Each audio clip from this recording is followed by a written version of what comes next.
Assalamualaikum warahmatullahi wabarakatuh. Perkenalkan, nama saya Triulas Vidya Rahayu dari kelas 3G, jurusan Ilmu Komunikasi, Fakultas Ilmu Sosial dan Ilmu Budaya, Universitas Pakuan Bogor.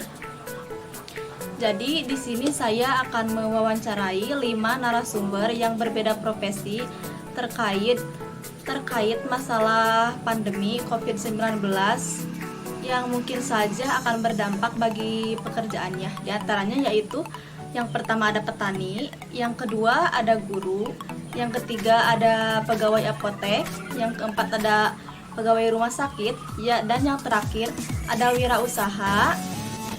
Wirausaha tersebut yaitu seorang yang kena PHK akibat adanya pandemi ini. Untuk memenuhi salah satu tugas UAS opini publik. Selamat menyaksikan.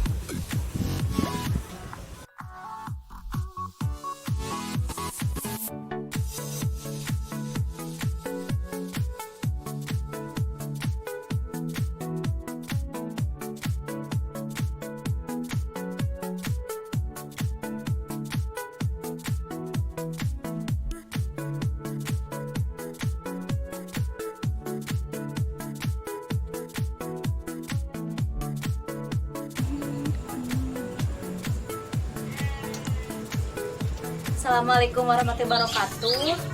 Jadi di sini saya akan mewawancarai narasumber pertama saya. Bisa memperkenalkan diri, Ibu? Silakan, namanya siapa dan sekaligus profesinya apa?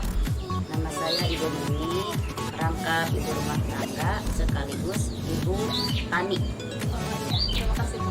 Jadi saya mau bertanya nih, ada gak sih perbedaan sebelum dan setelah adanya pandemi bagi petani? Ada banyak sekali. Ya, bisa dijelaskan apa saja?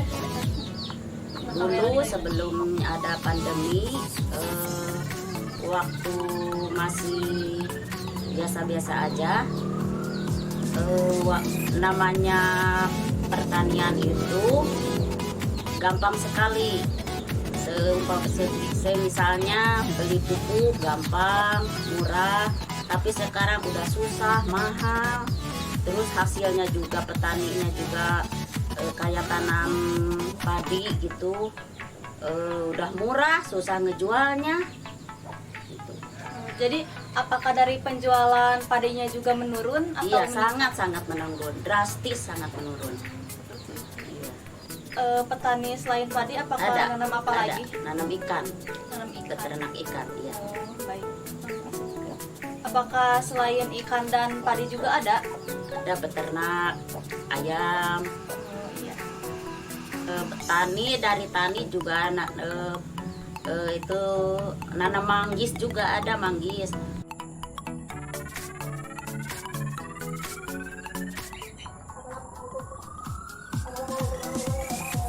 Tapi sekarang ya berhubung pandemi juga, jadi pembeliannya susah, yang membelinya itu susah sekali, harganya juga turun. Baik. Jadi untuk petani itu berarti penjualan juga menjadi turun seperti Iya, itu ya. iya. Penghasilan juga Iya, menjadi berkurang, sangat berkurang. Terima kasih, Bu. Terima kasih, sama-sama. Assalamualaikum warahmatullahi wabarakatuh. Jadi di sini saya akan mewawancarai narasumber yang kedua. Boleh memperkenalkan diri, Ibu? Ya. Nama saya Rina Herlina. Ya. Profesi atau tugas saya di Sekolah Dasar Negeri Kebonjati dan Kebonjati. Lokasi masih Kecamatan Cilembar. Bumi ya, Bu? Ya, seperti ini. Jadi saya mau bertanya nih tentang corona, masih pandemi corona. Jadi saya mau bertanya, apa sih perbedaan sesudah dan sebelum adanya pandemi ini bagi pengajar? Ada kendala sih untuk situasi seperti ini sekarang ini kan mengajar kan harusnya tiap hari ya, ada tatap muka dengan anak. Kan kebetulan saya ngajar kelas 1 SD, jadi untuk kelas 1 SD harusnya kan tatap muka secara langsung, interaksi secara langsung sama anak-anak. Soalnya kan anak-anak SD-nya kebetulan ada di pedalaman gitu ya, nggak di pinggir kota gitu. Ada yang tidak sekolah dari TK dulu kan ada ya, jadi ada kendala gitu. Nah, kendala seperti ini untuk pembelajarannya diadakan daring gitu ya, daring pembelajarannya di kelompok-kelompok, ada kelompok A, B, C, D. Jadi satu kelompok itu ada 6 orang. Jadi yang untuk tenaga pengajar saya sendiri itu berbolak-balik di kelompok hari Senin kelompok A, atau jam 8 sampai jam 10, jam 10 sampai jam 12 kelompok B gitu. Jadi diatur-atur itu untuk jadwal. Tapi untuk terakhir semester sekarang kan semester genap ya, yang sudah dibagikan rapot kemarin, baru masuk kemarin tanggal 11. Nah, untuk saat ini dari kebijakan pemerintah, dari dinas belum ada keputusan untuk daring atau luring. Inisiatif aja daring dulu seperti kemarin. Nah, dikasih tugas dulu ada tatap muka sehari kemarin. Untuk selanjutnya nggak tahu gimana. Oh begitu. Kalau misalkan untuk luring itu, jadi untuk tempatnya itu siapa yang menentukan? Apakah ibu sendiri atau dari pihak mana? Yang ditentukan saya sendiri itu atas usulan kepala sekolah, jangan diadakan pembelajaran di sekolah, di gedung sekolah, harus di mana aja yang bisa anak-anak berkumpul. Kalau untuk daring itu pembelajarannya kan di dalam jaringan seperti itu ya. Ibu sendiri itu memberikan materinya seperti apa? Seperti gini, kan dalam luring itu dibagikan buku paket ya. Buku paket itu kan satu orang satu dibagikan. Tugas hari ini di halaman berapa, dan bisa ditulis dan langsung dibaca, langsung di video, langsung dikirim ke WA grup. Berarti kalau dikirim di WA grup itu mungkin orang tuanya ya yang mengirimnya? Iya, orang tuanya yang itu bisa pegang HP. Kan kelas 1 mah nggak boleh pegang HP ya, nggak boleh, cuman aja ayah foto-foto aja sama orang tua. Jadi untuk pertemuan dikhususkan untuk luring itu orang tua harus hadir gitu ya. Jadi untuk membantu pembelajaran atau membantu cara-cara belajar, membantu orang tua belajar untuk anak. Cara menulis kan salah satu menulis ya harus pas dari awal ya, kan dasar ya. Jadi menulisnya huruf D, jangan sampai di atasnya gitu ya, harus seperti itulah contohnya gitu. Oh baik, terima kasih Bu atas Ya, waktunya. sama-sama.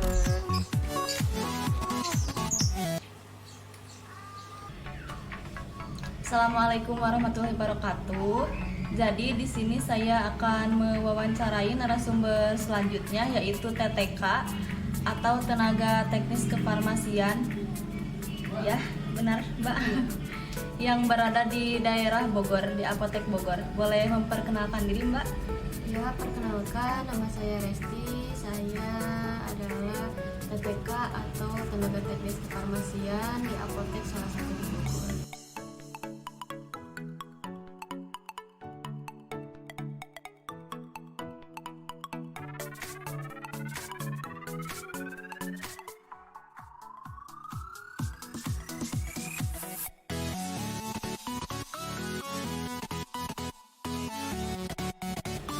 Jadi saya mau bertanya masih tentang pandemi ya, yang masih hangat-hangat diperbincangkan saat ini meskipun sudah new normal. Jadi saya mau bertanya nih, apa sih perbedaan sebelum dan sesudah adanya pandemi ini? Apakah penjualan meningkat atau malah menurun? Ya, sangat berbeda setelah ada pandemi ini. Penjualan semakin meningkat, lebih banyak yang berkunjung ke apotek untuk membeli vitamin, sama alat kesehatan. Yang dimaksud alat kesehatan itu seperti apa ya, Mbak? Seperti masker, termometer, sama handscoon yang biasa dicari konsumen pada saat ini. Baik. Kalau yang konsumen yang datang ke sini itu biasanya orang dewasa atau orang tua, soalnya kan orang tua lebih rentan begitu ya terhadap COVID ini. Kebanyakan yang datang memang remaja sama lansia sih, karena emang lebih banyak yang aktivitas di luar ya kalau remaja ya. Lansia juga karena emang lebih cepat yang terpapar virus ini. Oh, baik. Kalau misalkan yang berdatangan ke sini itu apakah diingatkan untuk mematuhi protokolnya? Iya, selalu kita ingatkan setiap konsumen yang datang kalau misalkan tidak memakai masker, kita sebelum masuk apotek harus menggunakan masker, mencuci tangan, pakai hand wash atau sanitizer ya. Baik. Kalau berarti kalau begitu penjualan apoteknya pun harganya meningkat begitu ya? Iya, meningkat karena dari distributor juga meningkat karena banyak yang membutuhkan ya vitamin pada saat ini, jadi distributor langka obatnya, jadi obatnya semakin meningkat harganya. Semakin meningkat, tetapi konsumen juga tetap membeli mungkin ya? Iya, tetap membeli karena konsumen butuh vitamin buat daya tahan tubuh, Baik, Mbak. buat mencegah virus ini. Baik. Terima kasih, Mbak. Sama.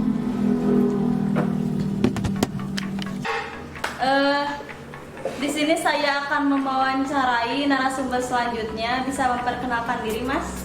Ya, nama saya Muhammad Iqbal Ramsanjani. Saya bekerja di Rumah Sehat Terpadu Dompet Duafa sebagai staf IT. Ya.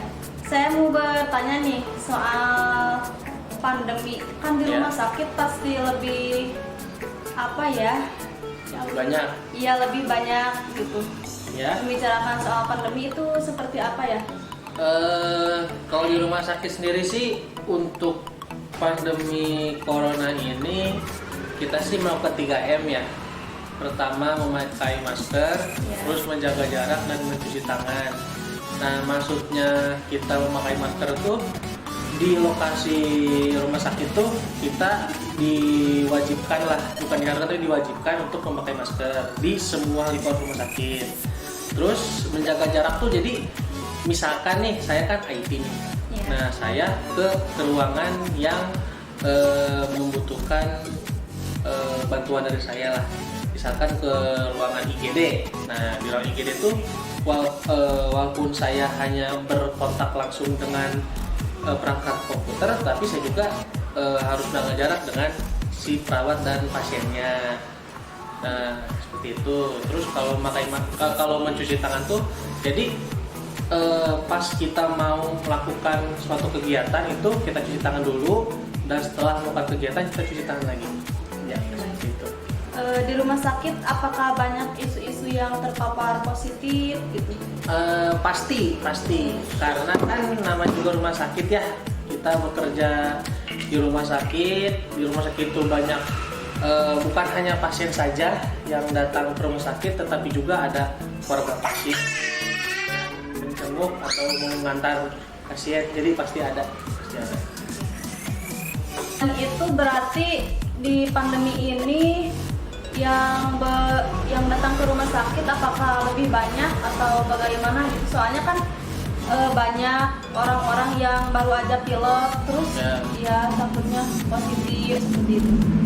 Untuk pandemi ini yang datang ke rumah sakit itu pasien lebih banyak, tetapi untuk yang mengunjungi atau untuk yang menjenguk itu kita batasi. Jadi satu pasien itu hanya boleh ditemani dengan satu keluarganya saja. Ya tidak boleh lebih karena itu untuk menanggulangi penyebaran COVID. Ya. Kalau misalkan di tempat lain pekerjaan itu ada yang dirumahkan seperti Iya. itu, sedangkan di rumah sakit kan tidak boleh libur, tidak ada libur. Iya. Itu seperti apa, Mas? Iya, jadi kan kalau di perusahaan lain kan bisa kerja di rumah ya. Iya. Nah, sedangkan di rumah sakit itu sulit untuk bekerja di rumah dikarenakan kan kita di bidang kesehatan kan, di pelayanan pasti memerlukan untuk bekerja di tempat gitu. Jadi nggak ada WFH untuk rumah sakit. Tapi kalau tidak ada WFH, apakah pekerjaannya ada yang dikurangi? Misalkan orang-orangnya dikurangi dari asalnya 4 orang menjadi 2 orang, dibagi seperti itu. Ya kalau untuk itu sih pasti ada ya, karena kan kita kan untuk apa ya, mengurangi penyebaran, jadi ganti-gantian gitu. Misalkan di unit perawat lah, unit perawat, nah itu biasanya kan satu unit perawat itu dalam satu ruangan itu misalkan ada 10. Nah biar enggak apa ya, menanggulangi penyebaran COVID, jadi diganti-gantian gitu. Jadi misalkan seminggu ini 5 orang, minggu depan 5 orang lagi gitu ya. Ya.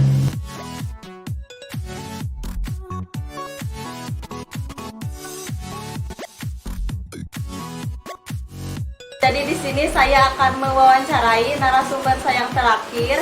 Bisa memperkenalkan diri, Ibu? Nama saya Eli Elia, Profesinya sebagai apa? ibu rumah tangga sama kerajinan menjahit. Oh, baik begitu.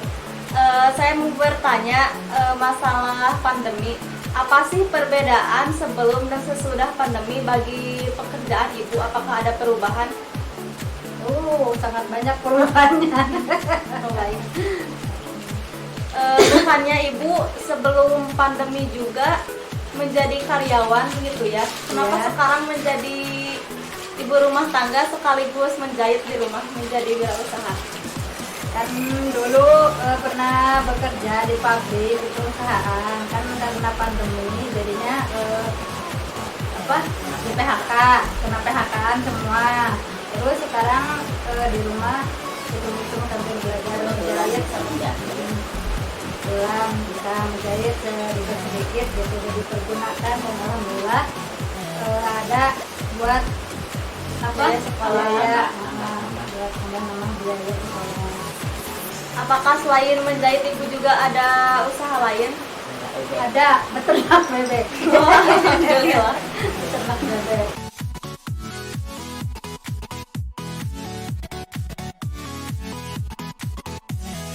Oh iya, baik.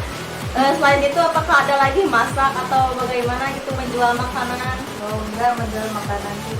Cuman paling tani aja, paling tani.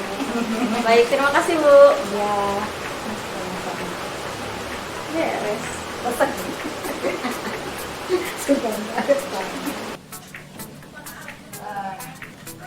Terima kasih kepada kalian yang sudah menonton.